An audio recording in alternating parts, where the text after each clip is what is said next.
Hello everyone, welcome back. Last class में हमने NCERT के रिफ्लेक्शन और मिरर के बेस पे कुछ क्वेश्चंस किए थे हमने। आज की क्लास में हम उसके आगे क्वेश्चंस करेंगे, लेकिन इससे पहले हम एक टॉपिक कंप्लीट करते हैं प्लेन मिरर का। प्लेन मिरर का ये जो टॉपिक है, साइज बड़ा कर देते हैं। ओके, तो ये जो प्लेन मिरर का टॉपिक है, इसके अंदर हमने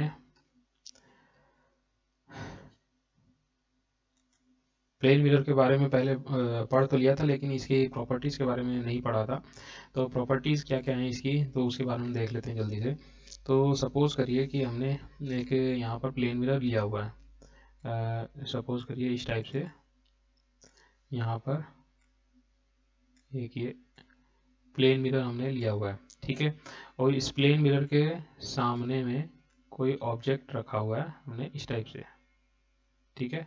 पी शेप का है, पी शेप का हमने कोई ऑब्जेक्ट रखा हुआ है, और ये है इसकी एक्सिस, ये एक्सिस है प्लेन मिरर की, जो कि इसके सेंटर से पास हो रही है। ओके, अब हम क्या देखते हैं कि इसकी जो इमेज रहेगी, वो इसकी जो इमेज बनेगी वो इसके जस्ट बराबर साइज की और इस टाइप से बनेगी, है ना। इसकी जो इमेज बनेगी वो इस टाइप की बनेगी, इतनी दूरी पर। अब ये क्या चीज़ है, इसका मतलब क्या हुआ। अब ये देखिए, यहाँ पे हमने तो लिया हुआ है ये प्लेन मिरर, ये है प्लेन मिरर,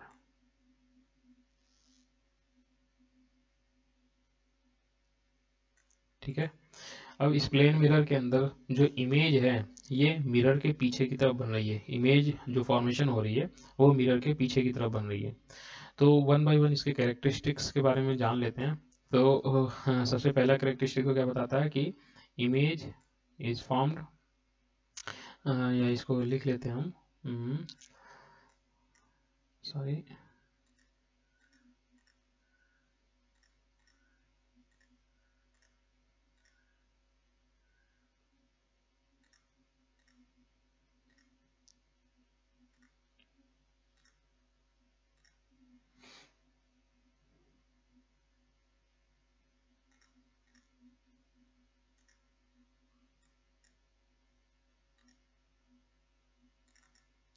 ओके।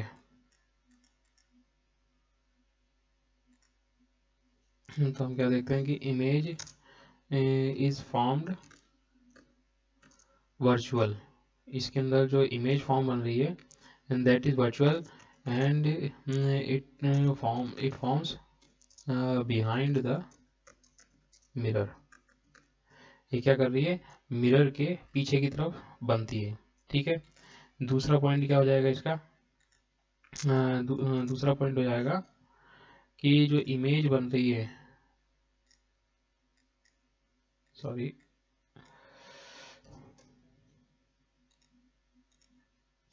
तो ये था इसका पॉइंट नंबर 1। इसी तरीके से जब इसके सेकंड पॉइंट पे जाएंगे, अब देखिए दूसरे पॉइंट में क्या है, इसकी जो इमेज हम देख रहे हैं कि ये जो P के जस्ट अपोजिट है, मतलब ये लेटरली इन्वर्टेड है। तो हम कहेंगे कि image is formed laterally inverted. ये इन्वर्टेड नहीं है, लेकिन लेटरली इन्वर्टेड है। लेटरली इन्वर्टेड का मतलब क्या होता है, लेटरली इन्वर्टेड का मतलब हो गया कि जैसे ये लेंथ के अलोंग जो है ये इन्वर्ट हो गई है, लेंथ के अलोंग। ये हाइट के अलोंग इन्वर्ट नहीं हुई, हाइट के अलोंग इन्वर्ट होती थी तो हम नॉर्मल जो पहले केस पढ़ते थे उसके अंदर ये था कि ये अगर ऑब्जेक्ट था, ऑब्जेक्ट की इमेज इस टाइप की बन रही है, तो हम कहते थे कि ये क्या है, ये हाइट के अलोंग इन्वर्ट हो गई है। लेकिन यहाँ पर केस ऐसा नहीं है, यहाँ पर क्या हो रहा है कि ये लेंथ के अलोंग इन्वर्ट हो जा रही है, इसलिए इसका नाम हमने दिया है ये लिटरली इन्वर्टेड हो रही है। तीसरी चीज़ हम देख रहे हैं कि ये देखिए यहाँ से यहाँ तक की जो डिस्टेंस है, यानी कि मिरर और ऑब्जेक्ट के बीच की डिस्टेंस जो है, ये ऑब्जेक्ट है, ये ऑब्जेक्ट और ये इमेज, ठीक है। तो ये कह रहा है कि जितनी डिस्टेंस मिरर और ऑब्जेक्ट के बीच में है, मिरर और ऑब्जेक्ट के बीच में है उतनी ही डिस्टेंस इमेज और मिरर के बीच में भी है। ठीक है, तो मिरर को हमने क्या रखा हुआ है, बीच में रखा हुआ है। तो ये कह रहा है कि ऑब्जेक्ट और मिरर के बीच की डिस्टेंस जितनी है उतनी ही डिस्टेंस मिरर और इमेज के बीच में बनती है। तो हम कहेंगे कि the distance between image object and mirror is equal to the distance between image and the mirror। ठीक है, चौथी चीज क्या है, इमेज वर्चुअल देख ली हमने, ये इमेज की फॉर्मेशन देख ली। इमेज का साइज हम देख रहे हैं कि इमेज का साइज कैसा है, image size is equal to the size of object. तो जब इमेज का साइज और ऑब्जेक्ट का साइज दोनों बराबर होते हैं तो उस केस में हम क्या कहते हैं कि इनका मैग्निफिकेशन कितना होता है, 10। It's magnification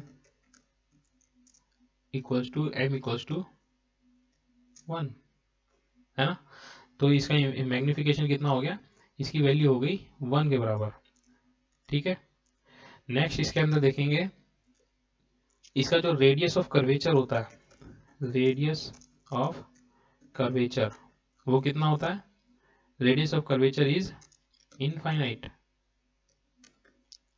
radius of curvature is infinite. तो इनफाइनाइट का मतलब क्या हो गया, इसका मतलब हो गया कि जो इसका मतलब हो गया कि जो प्लेन मिरर है वो है तो एक टाइप का स्फेरिकल मिरर ही, लेकिन यहाँ पर जो इमेज की जो इसकी जो बात करें अगर हम रेडियस ऑफ कर्वेचर की, तो ये रेडियस ऑफ कर्वेचर क्या होता जा रहा है, इनफाइनाइट होता जा रहा है। इसको समझने के लिए हम एक छोटा सा एक एग्जांपल लेते हैं कि सपोज करिए कि हमने क्या लिया कि एक कर्व सरफेस ली, सपोज करिए स्फेरिकल सरफेस हमने लिए। ठीक है, अब इस स्फेरिकल सरफेस का अगर मैं ये छोटा सा पार्ट लेता हूँ, तो इस छोटे सा पार्ट को जब हम कंसीडर करते हैं तो देखिए इतना सा पार्ट जब हम देखें तो ये कैसा दिखाई देगा, ये हमें इस टाइप का दिखाई देगा, इस टाइप का हल्का सा कर्व दिखाई देगा, है ना। ये हमें हल्का सा कर्व दिखाई देगा। अब मैं कह रहा हूँ कि ये रेडियस ऑफ कर्वेचर क्या होगी, ये इसके सेंटर से यहाँ तक की जो ये डिस्टेंस होगी इसको हम कहेंगे ये है इसकी रेडियस ऑफ कर्वेचर। अब मैं धीरे धीरे इसी रेडियस ऑफ कर्वेचर को बढ़ा देता हूँ। तो मैंने कहा कि अब ये इसका मैंने डबल कर दिया, रेडियस ऑफ कर्वेचर बढ़ा दिया, अब ये यहाँ से यहाँ तक हो गई। ठीक है, अब वापस से जब मैं इसका इतना छोटा सा पार्ट लूंगा इस बड़े वाले स्फेयर में से, तब ये जो कट दिखाई देगा वो मुझे पहले से थोड़ा सा स्ट्रेट दिखाई देगा, है ना, क्योंकि जितना छोटा पीस रहेगा वो उतना ज़्यादा स्ट्रेट देता जाएगा। तो इसका मतलब क्या हो रहा है कि जैसे जैसे मैं आर यानी कि रेडियस ऑफ कर्वेचर को इंक्रीज करते जा रहा हूँ, वैसे वैसे ये जो छोटा सा पोर्शन है ये क्या होता जा रहा है, ये स्ट्रेट होता जा रहा है। ठीक है, तो जब ये स्ट्रेट होता जा रहा है तो मैं कह रहा हूँ कि इसको एकदम एकदम स्ट्रेट मुझे करना है। मैं कह रहा हूँ कि आर को इनफाइनाइट कर दो, यानी कि काफ़ी लार्ज कर दो। तो जब आर इनफाइनाइट हो जाएगा तो उस केस में ये इसकी जो सरफेस है ये इस टाइप से बहुत बड़ी सी बन जाएगी।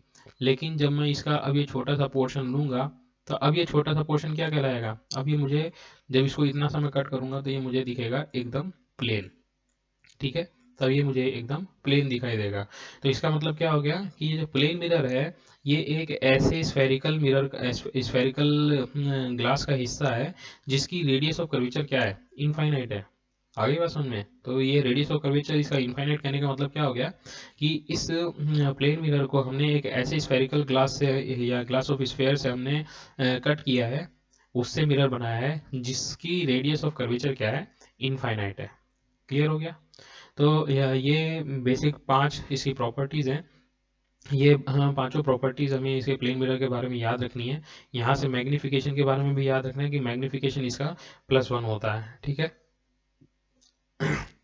यह +1 से हमने कल भी एक चीज़ देखी थी कि जिस डायरेक्शन में ये देखिए P का सर ऊपर की तरफ है, यानी कि ऑब्जेक्ट हमारा अभी इस डायरेक्शन में रखा हुआ है, तो इमेज भी हमारी इसी डायरेक्शन में रखी हुई है, यानी कि हाइट ऑफ ऑब्जेक्ट और हाइट ऑफ इमेज दोनों बराबर भी हैं और साथ ही एक ही डायरेक्शन में भी हैं। तो इसी वजह से इसके लिए जो मैग्निफिकेशन की वैल्यू आती है वो मैग्निफिकेशन की वैल्यू +1 आती है। क्लियर है? चलिए अब इसके आगे के टॉपिक्स करते हैं। 2-3 क्वेश्चन हमारे बचे हुए थे, उसके ऊपर फोकस करते हैं। चलिए 13 क्वेश्चन तक तो हमने कर लिया था। नेक्स्ट आता है 14 क्वेश्चन। 14 क्वेश्चन क्या कहता है? An object 5 centimetre in length is placed at A distance of 20 centimetre. ठीक है, तो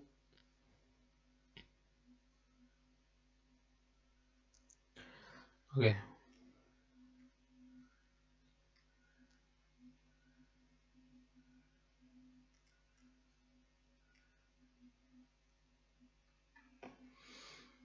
ओके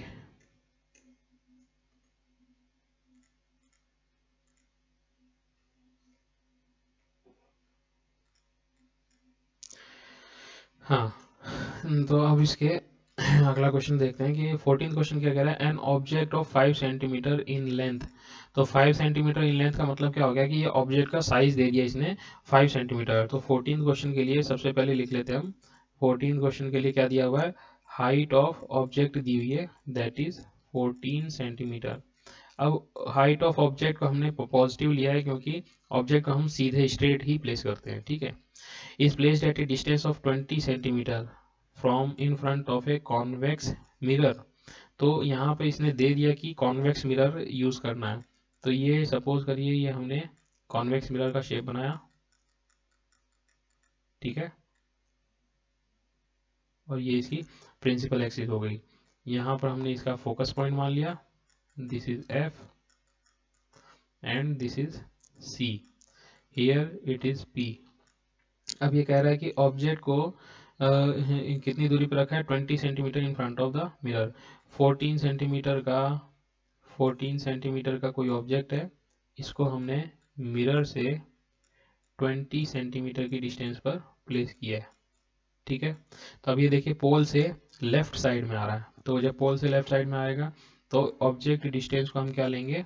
नेगेटिव लेंगे। क्यों? क्योंकि पोल के लेफ्ट साइड में टर्म जो होती है वो नेगेटिव होती है। तो हम इसको लिखेंगे u की वैल्यू जो है दैट इज -20 सेंटीमीटर। ठीक है, नेक्स्ट आता है convex mirror and convex mirror of radius of curvature 30 centimetre. साथ में यहाँ पे इसने रेडियस ऑफ कर्वेचर भी दिया हुआ है, दैट इज 30 सेंटीमीटर। तो रेडियस ऑफ कर्वेचर क्या होता है? It is the distance between pole and centre of curvature.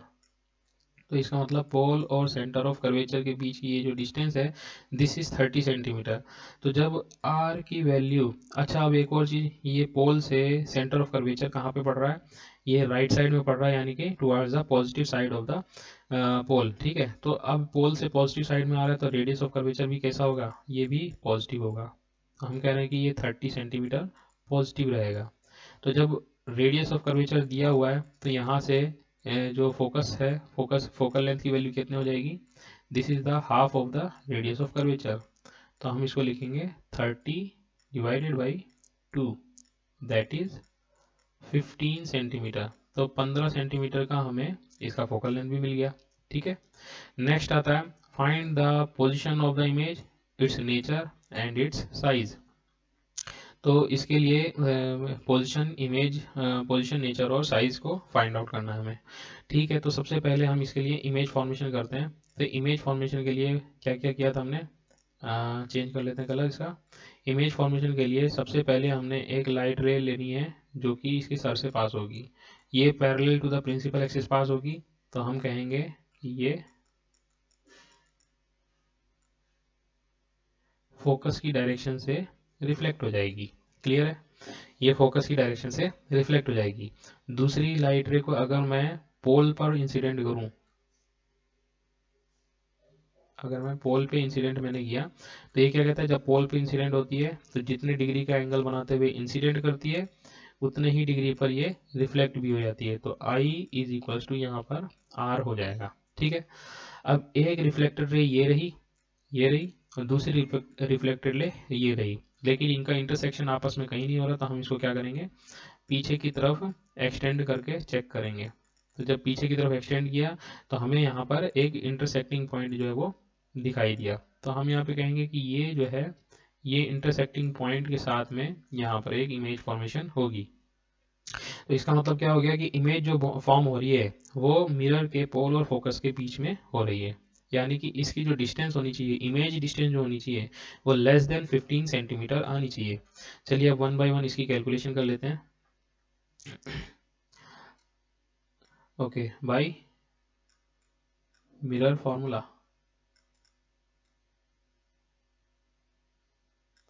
Bye mirror formula, mirror formula क्या कहता है, 1/v plus 1/u is equals to 1/f। तो यहाँ पे 1/v, v जो है इमेज डिस्टेंस है, u जो है ऑब्जेक्ट डिस्टेंस है और f जो है वो फोकल लेंथ है।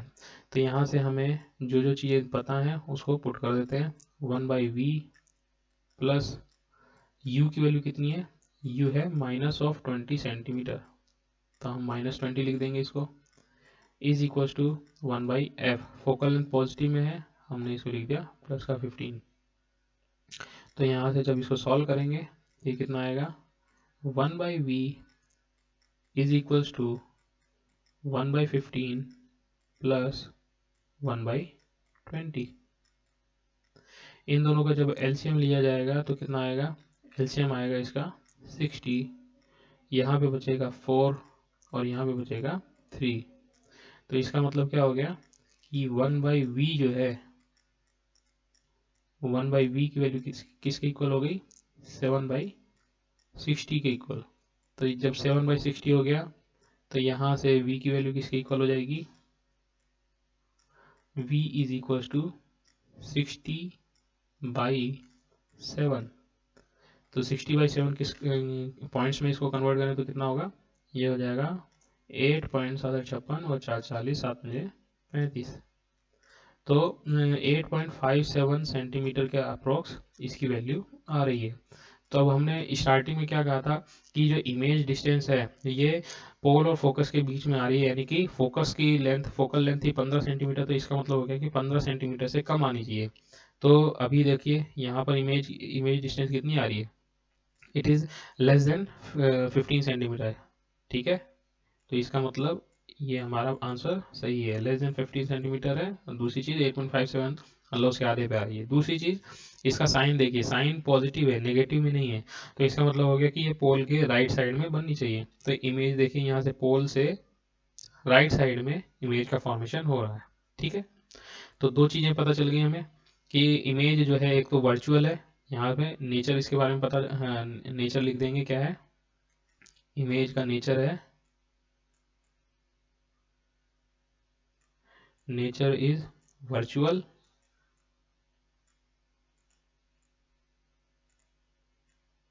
Virtual, erect and small in size, ठीक है।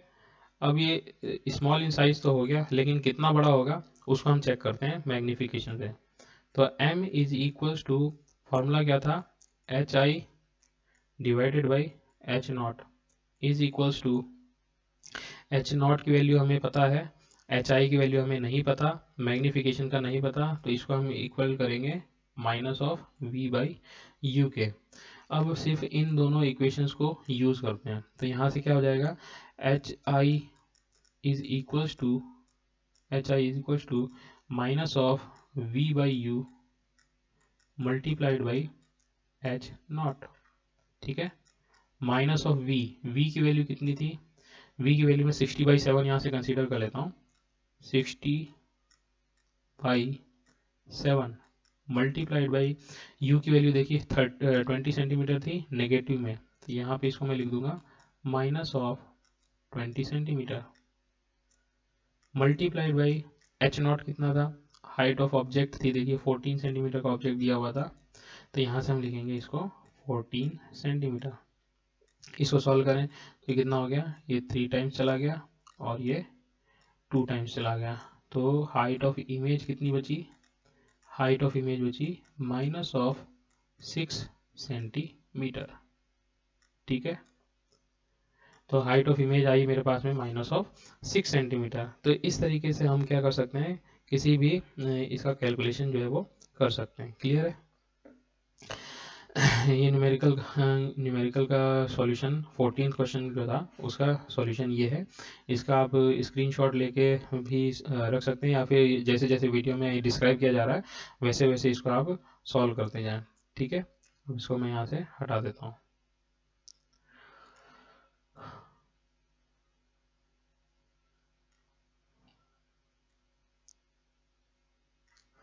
ओके,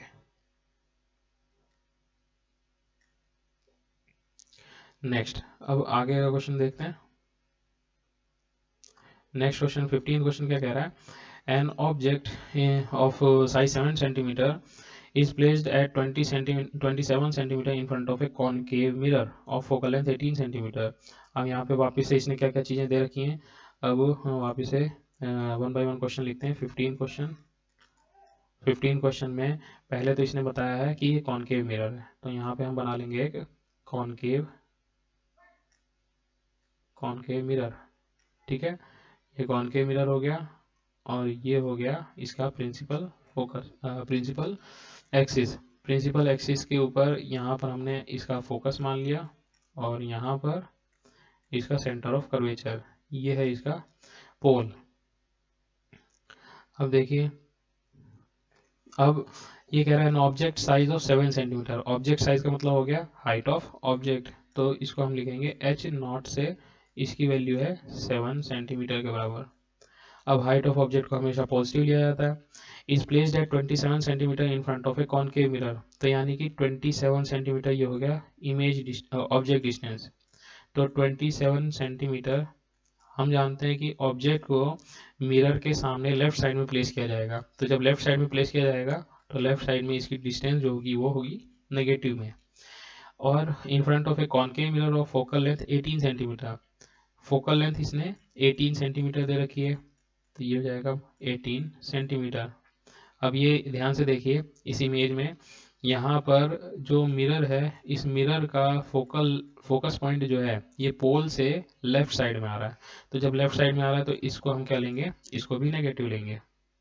ठीक है, तो हमें क्या क्या चीज़ें मिल गई, h0 मिल गया, u मिल गया, f मिल गया। अब क्या पूछ रहा है, at what distance from the mirror should a screen be placed so that a sharp focused image can be obtained. तो sharp focused image find out करने के लिए हमें जो स्क्रीन है उसको उस जगह पर रखना पड़ेगा जहाँ पर इमेज फॉर्मेशन हो रही है, तभी जाके हमें अच्छी और क्लीन और जो शार्प फोकस्ड इमेज है वो हमें मिलेगी। Find the size and nature of the image. तो सबसे पहले 1 by 1 इसके अंदर पुट करते हैं। ये देखिए, ये यहाँ से यहाँ तक की जो डिस्टेंस है दिस इज 18, और इमेज डिस्टेंस जो है वो 27 पे है, तो इसका मतलब ऑब्जेक्ट को हमने कहाँ प्लेस किया हुआ है, ये C और F के बीच में प्लेस किया हुआ है। ठीक है, अब जब ऑब्जेक्ट C और F के बीच में प्लेस होता है तो 1 by 1 यहाँ से इमेज फॉर्मेशन करके देखते हैं। इमेज फॉर्मेशन में क्या होगा, सबसे पहले light ray parallel to the principal axis, parallel to the principal axis आएगी तो ये जाएगी कहाँ से, ये जाएगी फोकस से, parallel to the principal axis आई, फोकस से जाएगी, और दूसरी लाइट रे को हम ले लेते हैं पोल पर। तो जब ये पोल पर आएगा तो जितने डिग्री का एंगल बनाते हुए आया है उतने ही डिग्री का एंगल बनाते हुए ये थोड़ा सा इसको आप स्केल वगैरह से की हेल्प से बनाएंगे तो ये स्ट्रेट बनेगा। ठीक है, एक स्ट्रेट लाइन मिलेगी। तो इस तरीके से हम देख रहे हैं कि लाइट रेज जो है इस पॉइंट पर इंटरसेक्ट कर रही हैं। तो अगर मैं इसको कहूँ कि ये है ए बी, ऑब्जेक्ट है ए बी, तो इमेज देखिए यहाँ पे बनेगी ए डैश बी डैश। ठीक है, अब 1 by 1 इसको सॉल्व करके देखते हैं कि हमें आंसर क्या मिलता है। हाँ,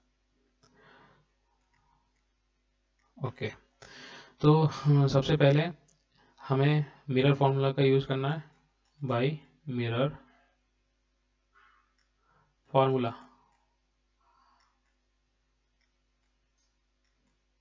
मिरर फॉर्मूला क्या कहता है, 1 by v plus 1 by u is equals to 1/f।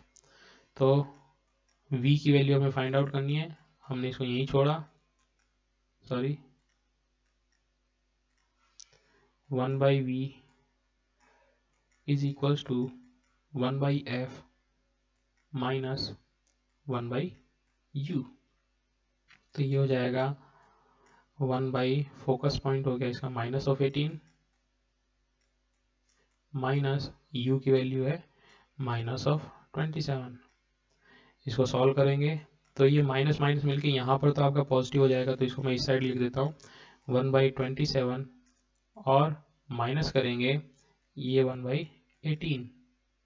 ठीक है, अब जब हम इसका एलसीएम लेंगे तो ये आएगा 1/v is equals to, LCM आएगा इसका 54। ठीक है, जब इसका एलसीएम 54 लिया तो 27 दूनी 54, 2 बार यहाँ पे जाएगा और -3 टाइम्स ये यहाँ पर जाएगा, तो ये आएगा आंसर इसका -1/54 सेंटीमीटर।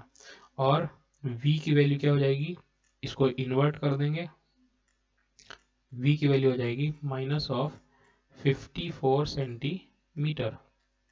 तो v इमेज डिस्टेंस हमें पता चल गई, नेगेटिव में है तो इसका मतलब पोल के लेफ्ट हैंड साइड पे बनेगी, और 54 सेंटीमीटर है, इसका मतलब क्या हो गया कि जो इमेज जो है वो सेंटर ऑफ कर्वेचर के भी आगे बन रही है। जैसे फोकस पॉइंट तो हमारा 18 था, तो रेडियस ऑफ कर्वेचर इसका डबल हो जाएगा, दैट इज -36 सेंटीमीटर। तो हम देख रहे हैं कि -36 से भी आगे बन रही है 54 सेंटीमीटर पर, तो हम कहेंगे इमेज जो है वो सेंटर ऑफ कर्वेचर और इन्फिनिटी के बीच में कहीं या beyond C, beyond centre of curvature बन रही है। क्लियर है यहाँ तक? इमेज, ये जो डायग्राम हमने बनाया हुआ, इस डायग्राम को देख के भी हम अपने आंसर की को सही साबित कर पा रहे हैं। ठीक है, ये इसका वेरिफिकेशन हो गया एक तरीके से। अब v की वैल्यू तो पता चल गई, हमें जल्दी से यहाँ से मैग्निफिकेशन फाइंड आउट करते हैं। मैग्निफिकेशन से हमें हाइट ऑफ इमेज भी फाइंड आउट करने में मिल जाएगा। तो ये हो जाएगा HI/H0 is equals to minus of v/u, और HI की वैल्यू कितनी हो जाएगी, is equals to minus of v/u multiplied by H0। तो ये हो जाएगा, ये u है सॉरी, माइनस ऑफ v की वैल्यू कितनी आई है -54, ये लिख देंगे इसको -54 डिवाइडेड बाई u की वैल्यू देखिए कितनी थी -27, ये हो गया -27 multiplied by height of object है 7, तो ये देखिए ये 27 54 2 टाइम्स कैंसिल हो गया, तो यहाँ से हाइट ऑफ इमेज कितनी आई HI इज इक्वल्स टू आई माइनस ऑफ 14 सेंटीमीटर, यानी कि ऑब्जेक्ट साइज का ये डबल हो गया। लेकिन यहाँ पे हाइट ऑफ इमेज में देखिए माइनस का साइन भी साथ में आ रहा है। माइनस का साइन साथ में आने का मतलब क्या हो गया कि जिस डायरेक्शन में हाइट ऑफ ऑब्जेक्ट थी, इसके जस्ट अपोजिट डायरेक्शन में ये हाइट ऑफ इमेज बन रही है। तो यहाँ से भी हमारे आंसर की वेरिफिकेशन हो रही है। तो इस तरीके से हम अपने आंसर को वेरीफाई भी कर सकते हैं रे डायग्राम की सहायता से बनाते हुए। ठीक है, तो यहाँ तक आपके सारे क्वेश्चंस हो गए। 16th और 17th क्वेश्चन जो है ये लेंस के ऊपर बेस्ड है, तो इसको हम छोड़ देते हैं। हम नेक्स्ट टाइम जब भी लेंस को कंप्लीट कर लेंगे तो उसके बाद में इस क्वेश्चन को कराएंगे। ठीक है, तो तब तक के लिए इस चीज़ को वापस अपना खुद से प्रैक्टिस करिए, देखिए इसके अंदर, और कोई डाउट आता है तो वापस से मुझे कमेंट करके या व्हाट्सएप के ऊपर पूछ सकते हैं। Thank you.